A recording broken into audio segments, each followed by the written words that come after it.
everybody to Survive in Advance on the Gruely Truth Sports Network. Survive in Advance is brought to you by MyBookie.ag. Make sure you check them out. Also by Seat Giant. Make sure you use the promo code LEGEND when you go to the Seat Giant website. I'm your co-host for Survive in Advance, Mike Goodpaster.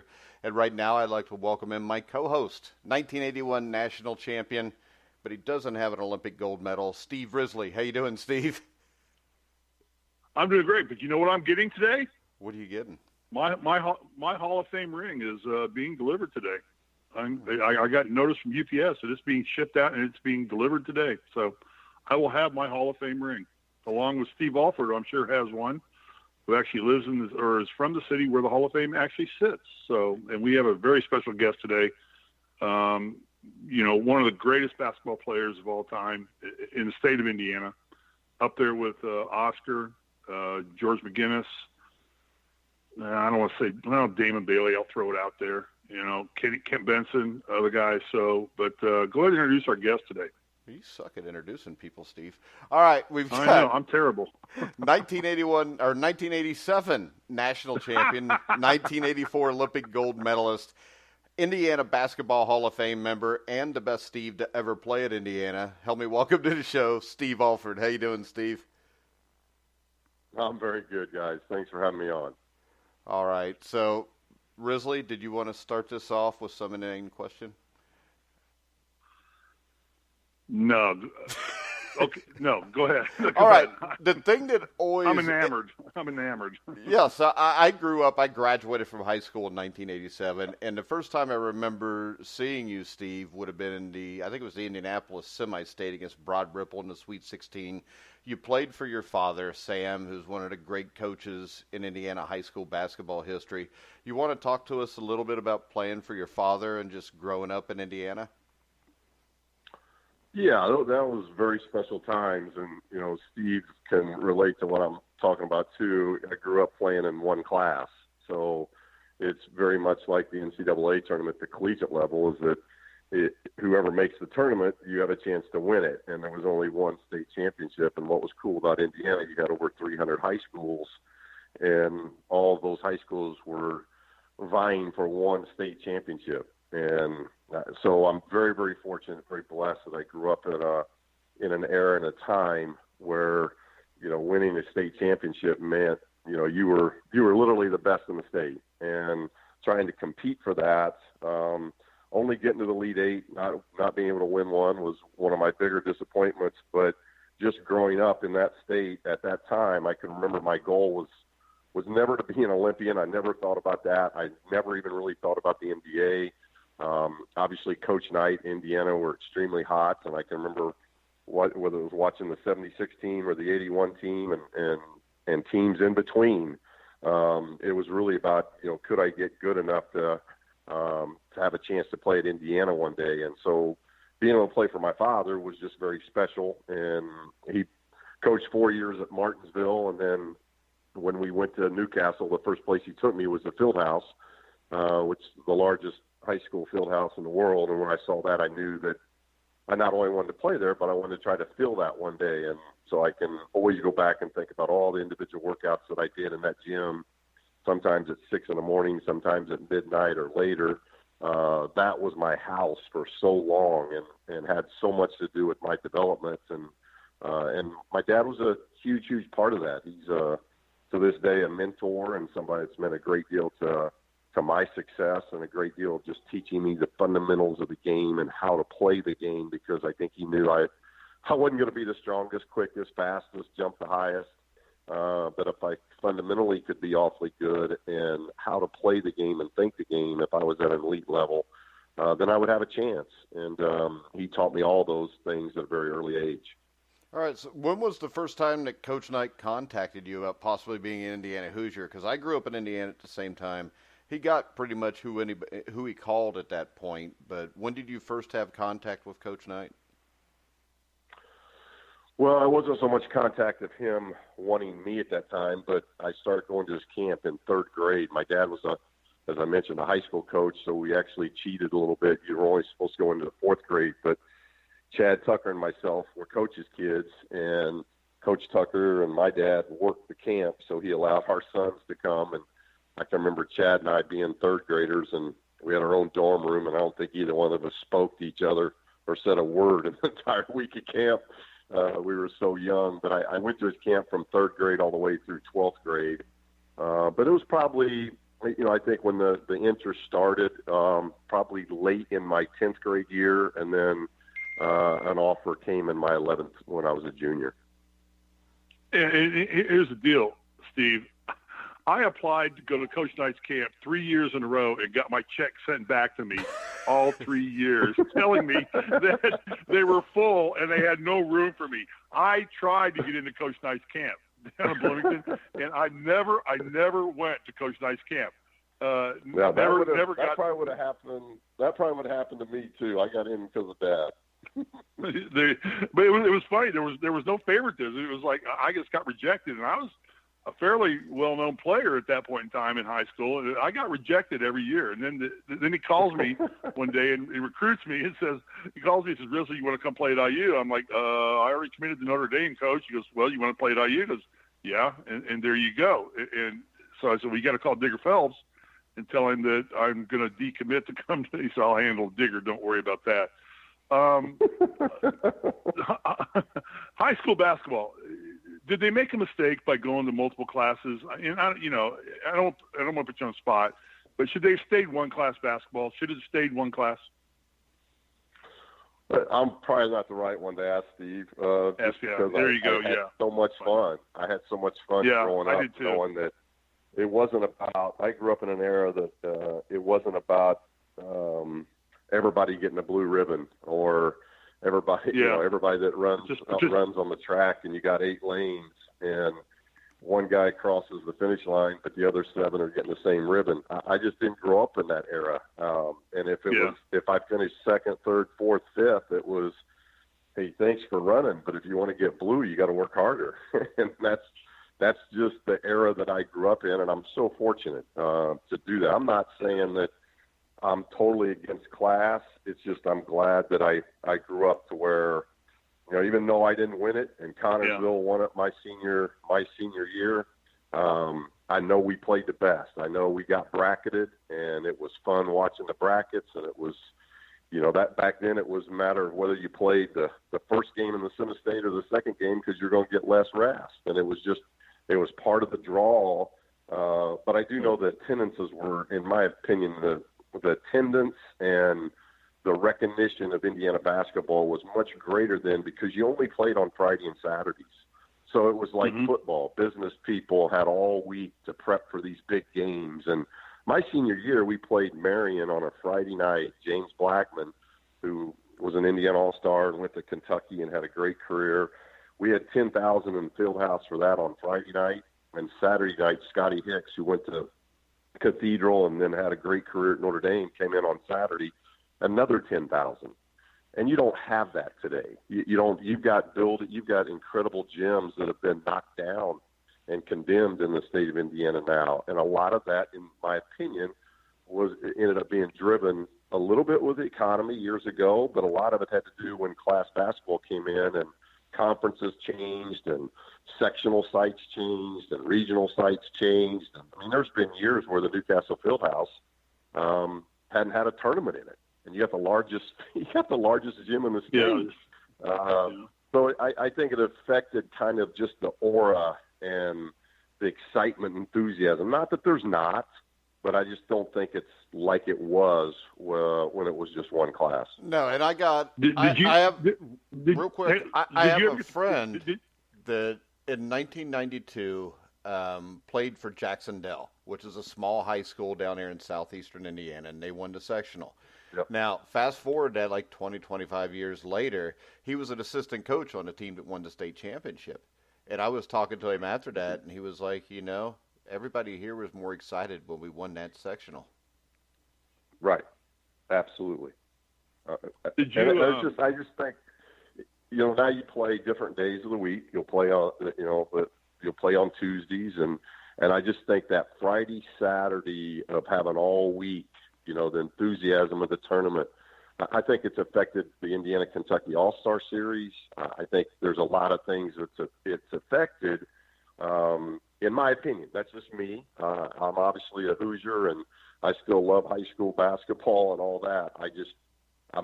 I guess I'm just saying I'm fortunate and blessed. I'm glad I played when I played.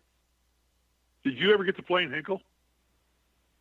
Yes, that's where we beat Broad Ripple in the semi-state in the morning and lost to Connorsville in the evening. Yeah.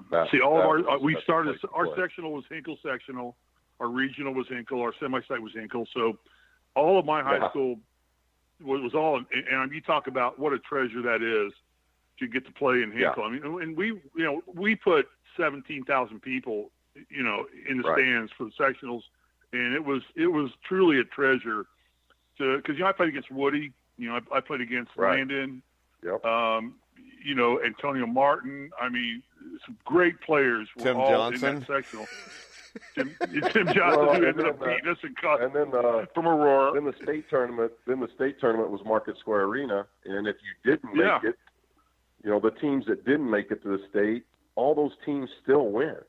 And so you had four high school teams. You had 4 high school teams competing that day, and you had 300 other high schools that had their teams there watching and hanging out in Indy. And just the aura of that one state championship, it was on TV. It was just it was a happening. And I think it was Indiana high school basketball had their own March Madness that was at a very high level. Yeah, no doubt. Move on into your championship year, because it's kind of a prelude to the Final Four going in here. And take us through. You guys, I'm looking at your record now. You guys didn't have the crap we had in 81. You guys were pretty good all year long. I mean, you're down here winning a lot of games, and we're losing a lot of games. We're 7-5 at one point. Coach Knight, as Coach, he's going ballistic on us every day. Isaiah and him are fighting tooth and nail. How was your relationship with Coach? Because you were the leader of that basketball team, bar none. How was your leadership and responsibilities with Coach for that whole year? Did he rely on you, or did you have to fight him? Because I know Isaiah and him fought infinitely. Yeah, I was a coach's kid, so I didn't fight Coach. I kind of understood it. Doesn't mean I liked it at times. Just like when my dad would get on me or my dad would discipline me or kick me out of practice. But I had a respect for it, and even if I didn't understand why, I just accepted it because the coach was coach and I was a player, and so I always respected that. So it wasn't really about going head to head with either he or Coach Knight. It was my senior year. It was for sure Coach and I had an understanding that if he wanted to get on Daryl, I wanted him to get on me, because I thought I could handle that maybe better than what Daryl, and I knew the importance that Daryl had for our team inside, especially now that we'd added Dean Garrett, who we desperately needed a big, and that freed up Daryl to be more of a power forward, which is where he needed to be. So it was things like that I think there was an understanding. Our losses were just the 4 road losses. We had lost at Vanderbilt in the non-conference, and then we lost at Purdue, at Illinois, and at Iowa. So we were pretty consistent that year. We didn't have I think the Vanderbilt game was, I think that flight back might have been the worst experience of the senior year. But other than that, it was a pretty consistent season to where I thought we were getting better every year. Joe's class, that whole class of Hillman and Sloan and Cree Smith, and that whole class got redshirted prior to that. So they were like old juniors, and I think that really helped our team as well. Yeah, and you talk about that team going into the NCAA tournament in 1987. You get to play the first 2 rounds at the Hoosier Dome. That had to be a great experience for you. Well, and it came down to the last home game. We had to beat Ohio State at home, and Purdue had to lose at Michigan. And because that happened, Purdue and Indiana both tied for the conference championship, and because it was a co-championship and we were ranked higher and those type of things, currently at that point of the year, we were able to get the number 1 seed, and the number 1 seed kept us in Indianapolis, Cincinnati. So our route was Indianapolis and Cincinnati, which was obviously a great route to have when it came to our fans being able to come to the games. Yeah, and playing at the Hoosier Dome in front of that big of a crowd, did that put more pressure on the team? Because I remember the Auburn game. I think you guys were down by double digits early in that game. We were. We beat Fairfield pretty easily in the first round. And domes are different.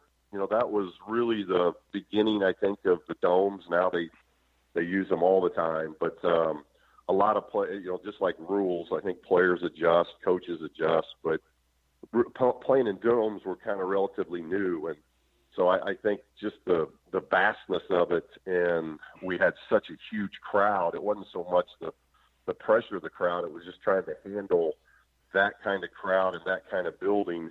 And Fairfield went really well, and then Auburn kind of punched us in the face to start the game. And one of Coach Knight's, famous timeouts, he has a way of getting you to snap your shorts and start playing at a different level. And I can remember coming out of that timeout. I have no idea if it was the second media timeout or what it was, but really from that point on, it might have been a 25 to 30 point turnaround from that point on. Yeah, because if I remember, was it Dean Carrott that got in a confrontation with one of the Auburn players, and that seemed like it kind of changed the momentum of the game also.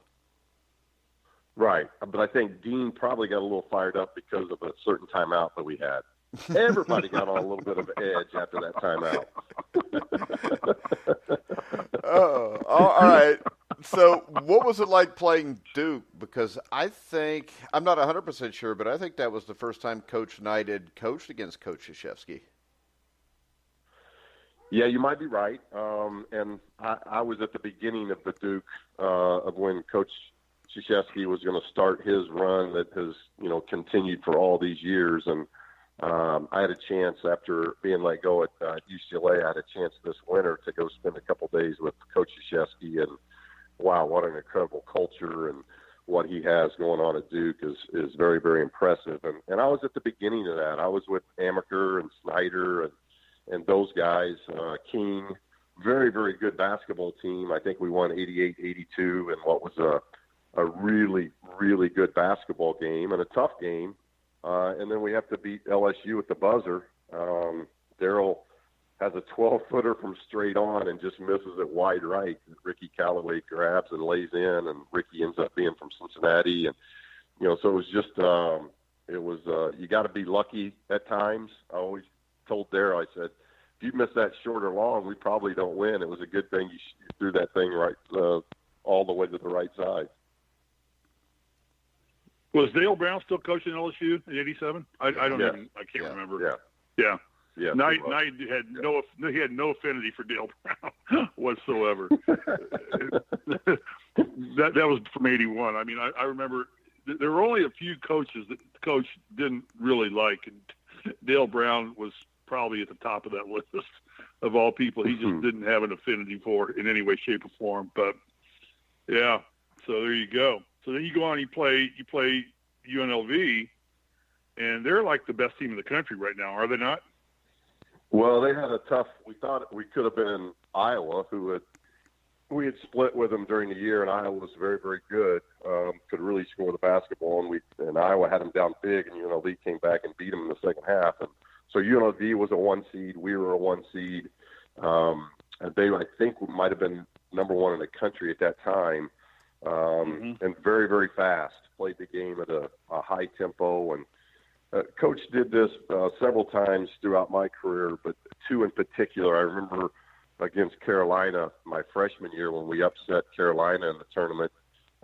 He talked about, hey, we're not slowing it up, because at that time I went through different eras. We had no shot clock, and we had a long shot clock. We had no three-point line until my senior year. So there was a lot of rule changes in my 4 years, and a lot of people thought we would have held the ball against Carolina, and Coach is like, no, they're going to run, they're going to trap, and we're going to throw over the trap, and we're going to get every shot we want. And he was right, and we did those things. And then I can remember going to the Final Four. He said, people are going to think we're crazy, but we're going to run with the run reps. We're going to play in an up-tempo game and get after it. And we did that, and we were able to beat them. The game was in the 90s, and we were able to get a really good win of a game playing really at the tempo that the Rebels wanted to play. Yeah, and that was a game that I remember Mark Wade, the UNLV guard, who was 1 for 6 in the game, didn't even look like Knight even wanted to guard him unless he was within 10 feet of the basket. Well, we didn't want to guard him. That's why he had me guarding. So the plan was don't guard him, and the best player to say don't guard somebody was probably me. So that was but now Mark still had about 16, 17 assists in that game. But we knew that Freddie Banks, who was a great scorer, I mean, they had some really good players, Patio. They had a lot of really Armin Gilliam players. And Arm Gilliam, so we just wanted to try to help off of Wade as much as we could. But we didn't win that game because we were locked down defensively. I don't think we were – I always told Coach this when we talked. I'm like, I don't feel like of all your championship teams, we weren't one of your better defensive teams. And he looks at me and goes, you think? How long did that take you to figure that out? And so we weren't known to be that defensive team, but I do think we were one of the – his resilient teams that if you look at our run, it was a team that just found a way to win that last 4-minute game. When you came out of that last media timeout, we were really good winning that last 4-minute game. And we had to do that against Duke. We had to do that against LSU. We had to do that against UNLV, and we had to do it again against Syracuse. All right, so going to the national championship game, what was the Sunday? I mean, preparation the same as it normally was for the team? Oh, yeah, and Steve would tell you that it never changed with Coach. It doesn't matter if you're playing for a championship game or you're playing in the Hoosier Classic or you're playing opening night or everything's the same. Coach is a military guy. That's his love. And so it's all about discipline. It's all about a routine. And so, we were one of I think the last team to even come to New Orleans, where a lot of teams, you're reading about teams now. The games aren't till Saturday, but teams showed up on Wednesday of this week. They got there yesterday. We didn't do that. We did it just like we did a normal road trip, and so the Sunday preparation was the same. Yeah, I'll attest to that. In '81, of course, that's the day that Reagan got shot, and I'll never forget. And we've talked about this before. Knight immediately gathered us all up and took us out of the hotel and took us away from televisions, and got us over to a high school gym and just got us away from the media. So we were just focused on basketball. I mean, we were going through our normal routine. It's like he didn't want us laying in our hotel rooms. He didn't want us doing anything to where we could sit and concern about, as far as he was concerned, we were playing the game that night. And they canceled the Oscars the night in '81 when Reagan got shot. And we went right out and stayed so focused. And I think that's the reason we beat North Carolina, because they had Worthy, they had Perkins, they had Al Wood, they had Matt Doherty, they had Dean Smith. They had a great team, but we were so focused, and it was Coach that just kept us so focused on what we were doing, and he immediately eliminated all the distractions. And we got on a bus, and we went to a high school. He put cots up. We all laid around on cots. Practiced, ate some pizzas, got pregame meal and everything like that. But he was so regimented and disciplined in that and keeping you on track of what you needed to do. That was great. Steve, is Knight probably, I think he is. And you're a coach, and you obviously coached against many great people. Is he probably the greatest bench coach you've ever seen in terms of just being able to coach a game during a timeout? Yeah, I think he just keeps it simple. He doesn't get rattled. Yeah. That's the thing that I've always tried to learn from him. And I've always, when he was coaching at Texas Tech and I was in New Mexico, I would go see him a couple times a year and just sit with him. And I always wanted to watch him work in a film room because I thought nobody in the game could watch film the way he does and then prep his team. Every coach watches film, but he just does it differently. He sees things that the normal person watching the clip doesn't see, and the way he just sets his teams up. And I think that's the thing. I think you learn as you're there, Steve, and you probably the same way. Right. Freshman, sophomore, junior, senior. By the time you're senior, it just becomes part of the DNA. But I can remember my freshman year, we played Illinois State. I think it might have been one of my first games at Indiana, and I can remember calling my dad. or talking to him afterwards, and I'm like, the game was over. It was my first game, so I'm like, Dad, we knew their stuff better than they knew it.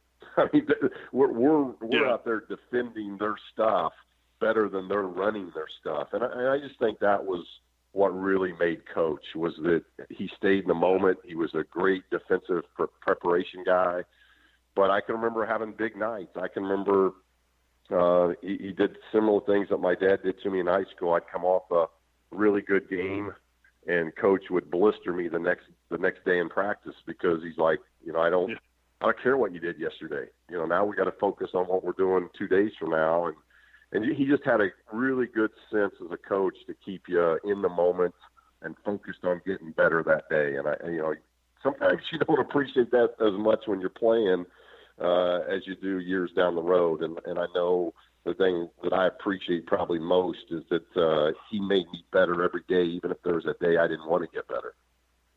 Right. Did you guys keep the notebooks? Did he have you guys keep notebooks? Oh, yeah.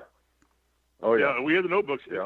On practice, you took them out on the court with you. You're right. So the legend of that. Right. You had a notebook, and you wrote everything down, and he had class. It was class. Yeah. And akin to what you're talking about, I remember I when I speak to people about IU basketball, I say, your freshman year, you're in awe of everything. You're playing in front of 18,000 people. You're playing in Assembly Hall. You're playing on television. Your sophomore year, you've gotten yelled at. You're scared to death. It's like, oh, my God, I'm going to get yelled at. I don't know why I'm going to get yelled at, but I'm going to get yelled at. Your junior year, you're kind of like scratching your head going, I've kind of seen this somewhere before, but I haven't quite figured it out yet. Then it's like your senior year, it's like, you're laughing at the freshmen, sophomore, and juniors because they haven't figured it out yet, is how the motivation goes and how Coach Knight worked. And that's the whole systematic system of how he operated. But there was a total method to his madness of everything that he did. Right. He never flew off the handle. I mean, there was methodology in everything that he did. I mean, I think when he threw the chair, he may have gotten whacked out for a minute and threw the chair. That's about the only time that I think I can ever say where I thought he really just kind of went wacky there for a second. But there's a tremendous methodology to what he did. So you get to Syracuse, and now you're in a championship game. What's your thought process here? These guys are ranked, number 2 in the country, I think? Or there are 2 seeds, number 2 in the country. I can't remember what they're ranked, but just I'm on Wikipedia, so I've got it. So, incredible. I keep telling Risley that Wikipedia is not a great source. So. Yeah, they just beaten Providence, so it was a phenomenal team. It was just a great game. It was close throughout. There were several lead changes, but I don't know if anybody got up more than 5 or 6 points. So it was a game that was just tight throughout, and we were fortunate enough that they missed enough free throws in that last 4 minutes that gave us an opportunity to have Keith's heroics at the end. Yeah. And then it's like, what I tell people is, what I wish is I had the opportunity to go back and do it all over again, winning again, because if your team was like our team in 81, there was so much just focus on the next game. We never got beyond the next game. Is that kind of the way it was for you guys in 87? It's like, just win the next game, survive in advance. Yeah, just don't worry about anything. Just win the next game. Let's get this one out of the books and move forward. And you kind of methodically move through the whole process. Then all of a sudden the game's over and we beat North Carolina, and it's like, and you guys beat Syracuse. It's like, damn, we just won this thing. And you don't understand how much of a treat or how much of an honor and privilege that is to have done that. Is that kind of the same feeling that he brought with you guys? Oh, yeah. Yep, exactly the same. He was really good. I hear coaches, now talking about win the weekend and things like that. Yeah. I think all of that is, Coach Knight just, it was one game. He never talked about a bracket. He never talked about, here are our next 2 opponents. It was literally like, we might as well have been in the Big Ten playing at Illinois and at Purdue. And it didn't matter. We're going to beat Illinois, and that's our focus. And, then we'll talk about the next one later. All right. Yeah. So one thing I want to talk about before we let Steve go is the 1984 Olympic experience. and Coach Knight was the coach on that team.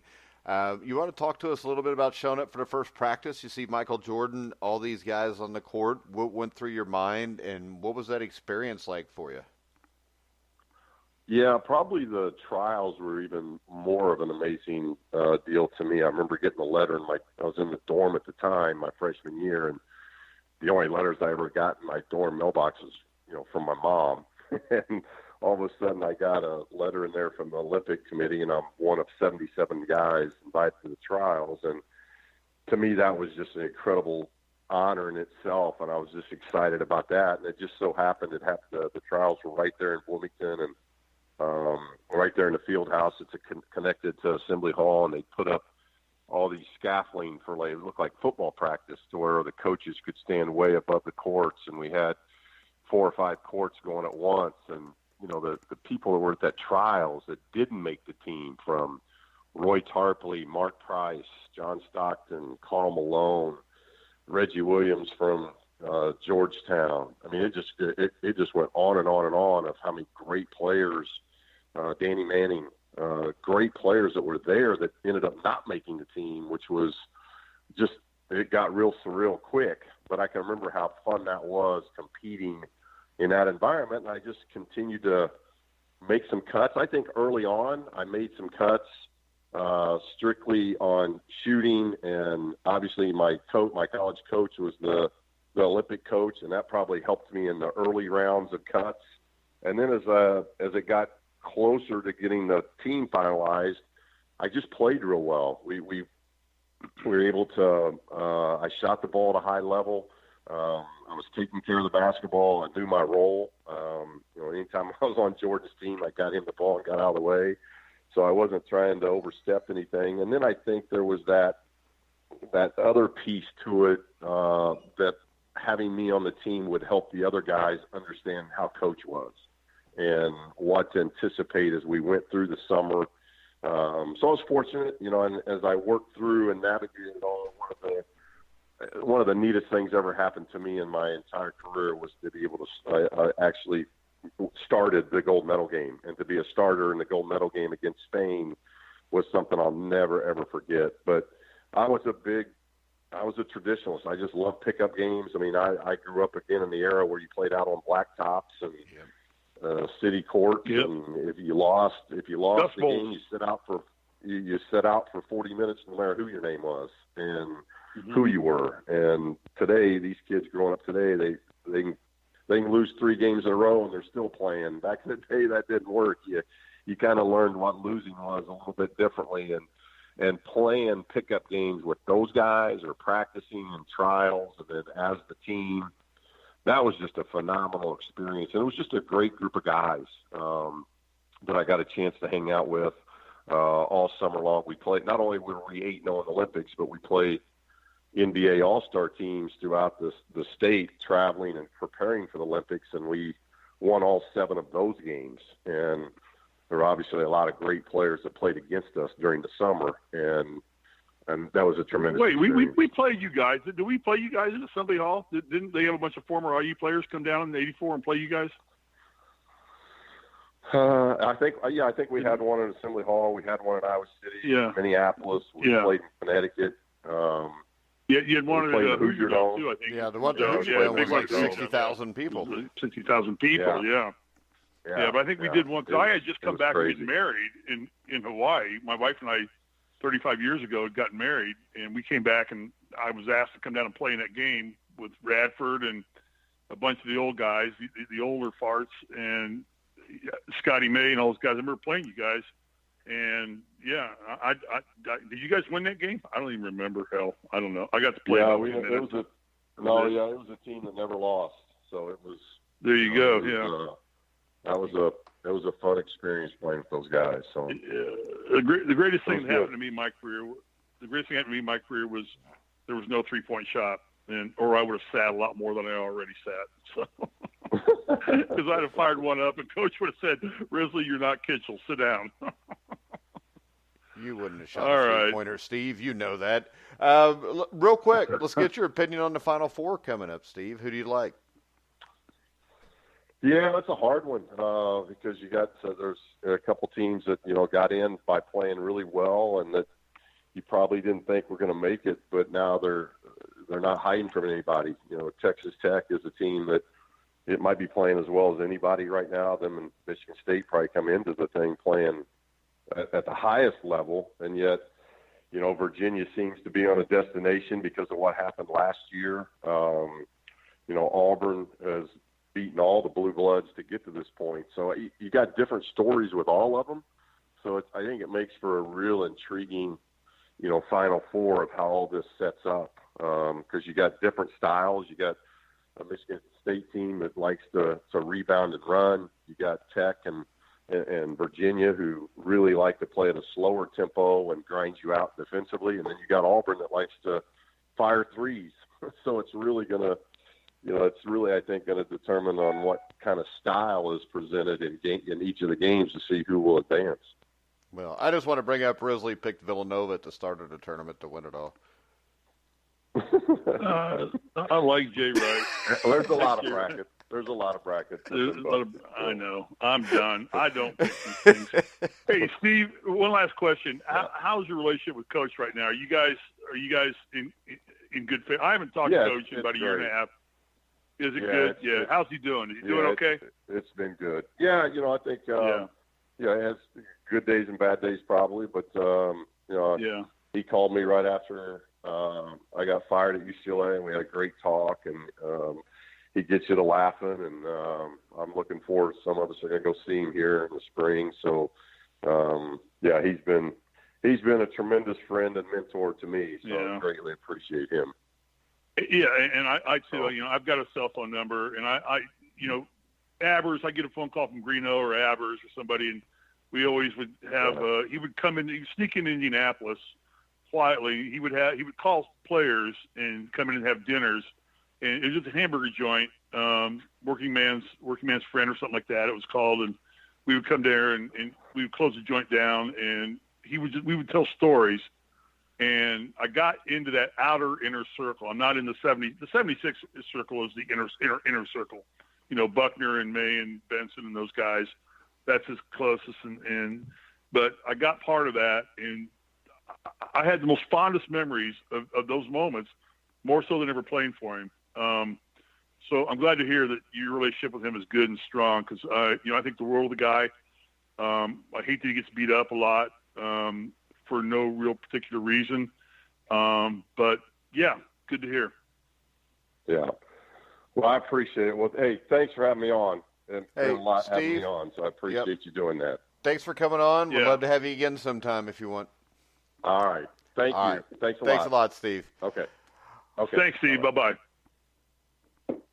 All right. So, Risley, at least I didn't bring up the fact that you wanted me to tell you how many Big Ten championships he'd won he'd won just to see if he'd won more so we could throw it in his face.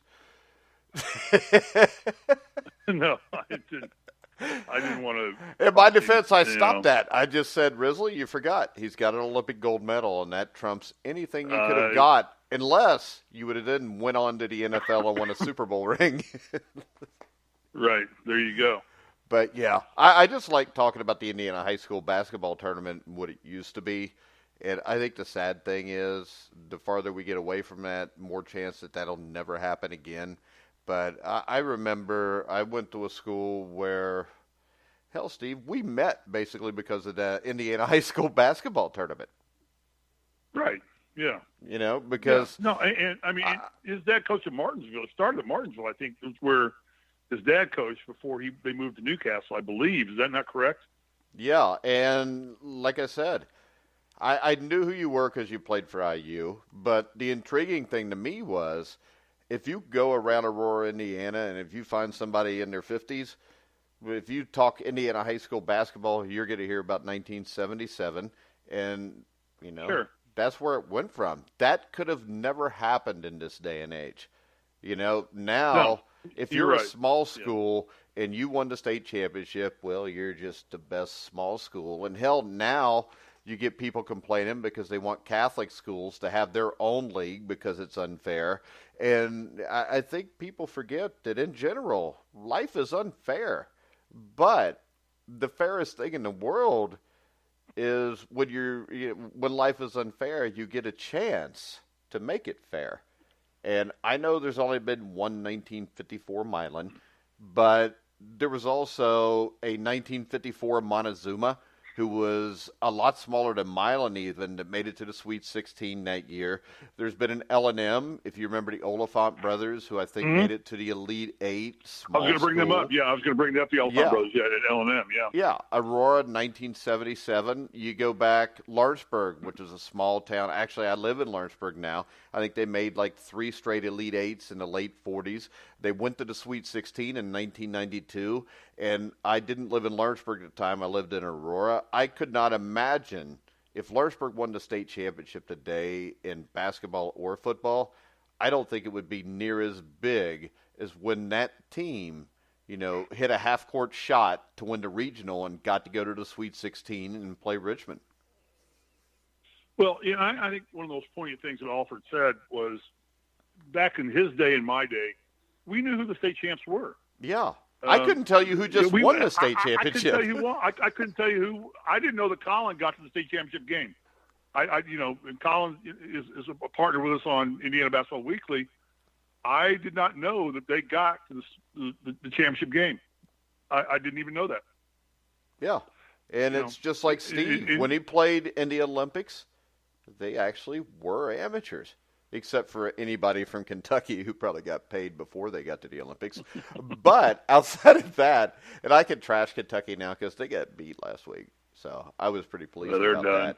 Even though they got beat by a coach in Bruce Pearl who probably cheats more than John Calipari. But what the hell? There you go. What the hell? But I just like talking about Indiana high school basketball. And that's the reason why the movie is called Hoosiers, not Wildcats. Right, exactly. And it's, the romanticism went away when they went to class basketball. And it's kind of why, you and I have had debates and discussions over whether I think they should just let all 300 teams play in the NCAA tournament. I know you say they do. I know they all get a chance. I know you say they do. In class basketball, you don't get a chance to play your way in with the big boys. And the thing that really bothers me is my kids never got to experience that. My son, pretty good high school basketball player, his freshman year, and he just stopped playing because he found it boring. I mean, there's nobody there to watch the games. And there's some places, if the kid from Blackford's playing, they'll sell out Newcastle. But I remember, I think it was around 2000 and somewhere between 2006, 2008.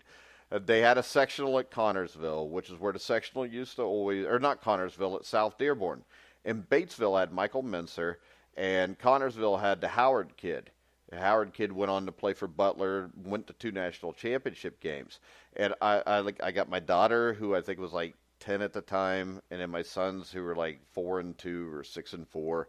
And I told them, I said, we're going to go to this sectional game. And they're like, why we want to? I said, because this is going to be what it used to be when I was a kid.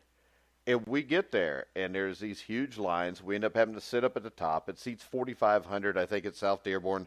There's 4,500 people in there going nuts. And the look on my kids' eyes, I mean, their eyes were so big because, Howard's dunking it, Mincer's hitting threes. The game goes to like single or double overtime. And when the game's over, the next game is like South Dearborn against Franklin County. And South Dearborn is the home team. And everybody just got up and left before that game even started. Yeah. No. I mean, that never would have happened before. I mean, how many stories are there? Like down here, Lawrenceburg hosted a sectional in 1975 because they seated like 3,000 or 3,500 in their gym. So East Central built a gym that seated 4,000. And then they got the sectional until a couple years later when Aurora consolidated with a few other schools. They came up with South Dearborn, and they built a gym that seated 4,500.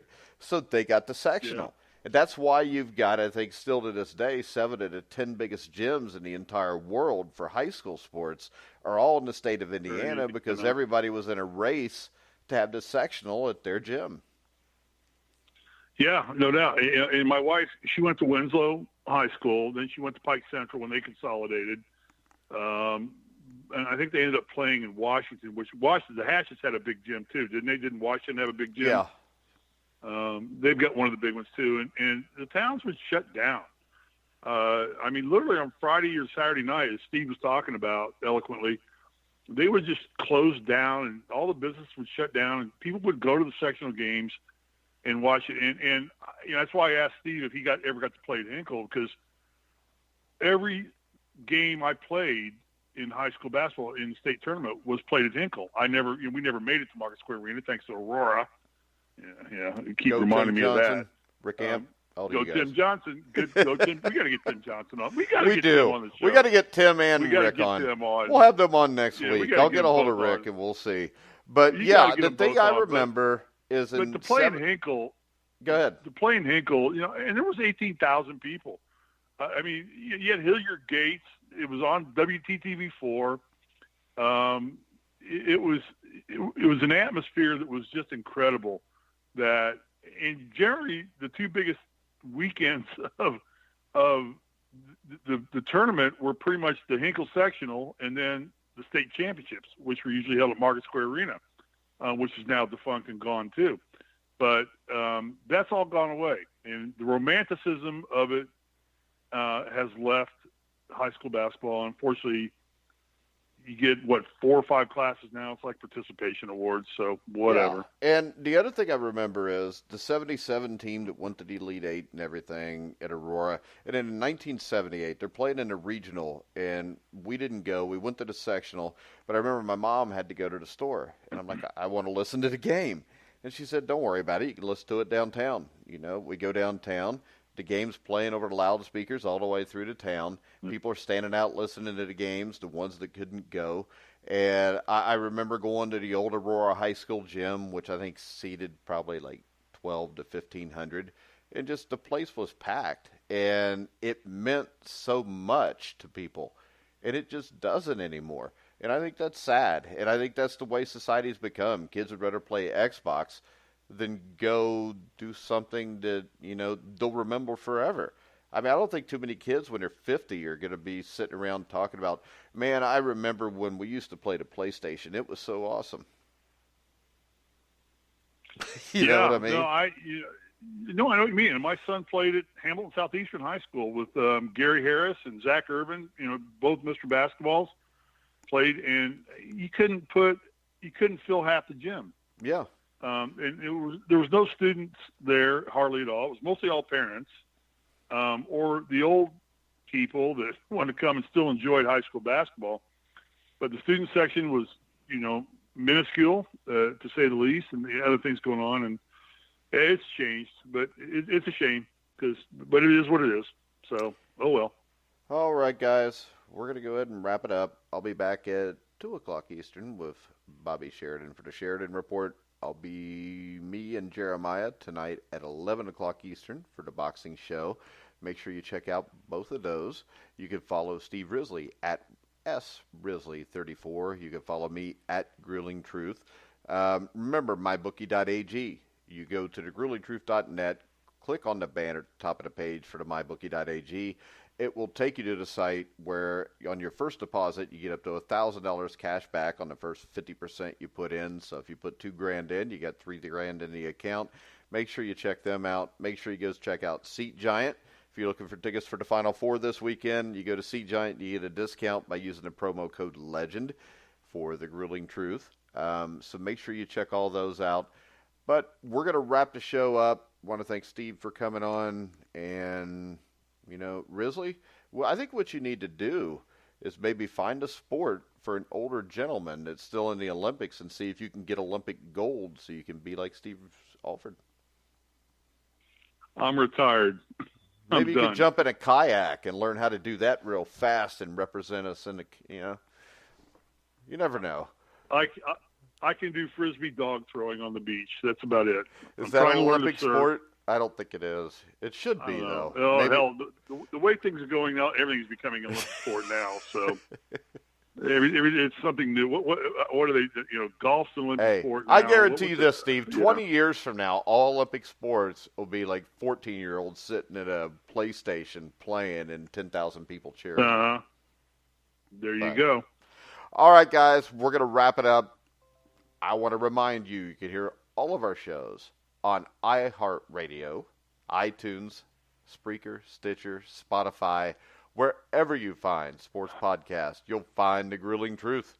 So, for Steve Alford, Steve Risley, I'm Mike Goodpaster. You've been listening to The Grueling Truth, where the legends speak.